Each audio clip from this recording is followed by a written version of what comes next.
The secret I'm about to share with you is known to the mergers and acquisition world, but not necessarily business owners, executives, and people who are looking to sell their business.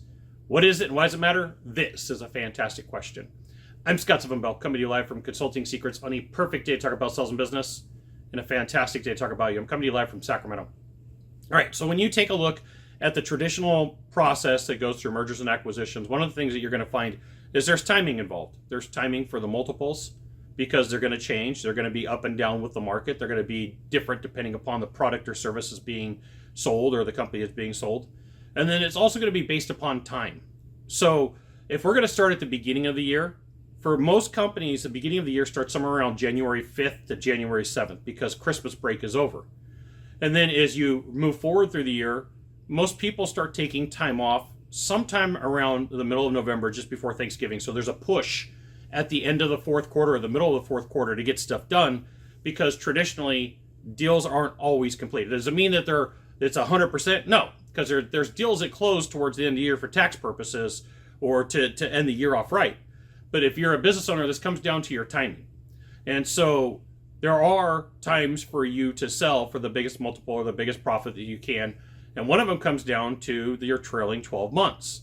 And so if you, depending upon the industry, there is timing on this depending upon your industry, you may want to make sure that your timing is done before October or before the middle of November, because there are companies like, hey, banks and everybody else that look at it, we're just going to slow things down. We're just going to wrap things up and then we're going to pick them back up at the beginning of the year. Now, I personally went through this with an exit that I was working on, where originally the company was slated to close in end of October, and then it moved to the middle of November, and then it got moved again to the beginning of January.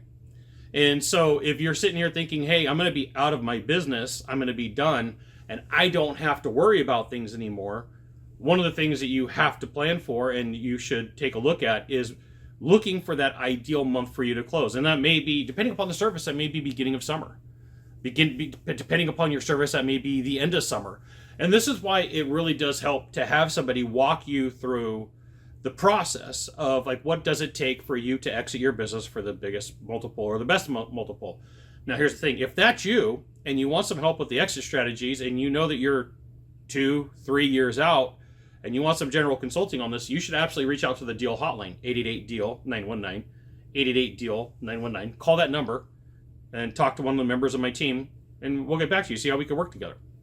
So this plan, if you're thinking about it and you're timing it and you have a time horizon, you're much better off to work to your favor. Now, I will let you know that due diligence always takes longer, not always, sometimes takes longer than what's expected, especially if it's a larger company, or if there's a lot of complications with the books, or if there's some technical issues with a law decision or something that's going on that can stall out the negotiations. But if you're hoping to close moving forward into a year, that most M&A does work roughly on a 10-month calendar. And you could use this to your advantage. You could use this process and knowing this to sell your company at the time that you want to. This could be something that you absolutely negotiate for and start having conversations. And just like anything else, it's perfectly acceptable to talk to a couple of different or multiple different companies to figure out which one's going to be the best fit for your employees, for your legacy, for your revenue, your sell, the money that's going to come back to you for your what you have to offer. There you go. Sometimes M&A works in a 10-month period. You got one of three things to do from here. Just one of three. Find the subscribe button. Click on it. Every time I send out a video, you'll get an update. 2, hit follow. 3, share this video with a friend. We'll see you soon. Thanks for watching.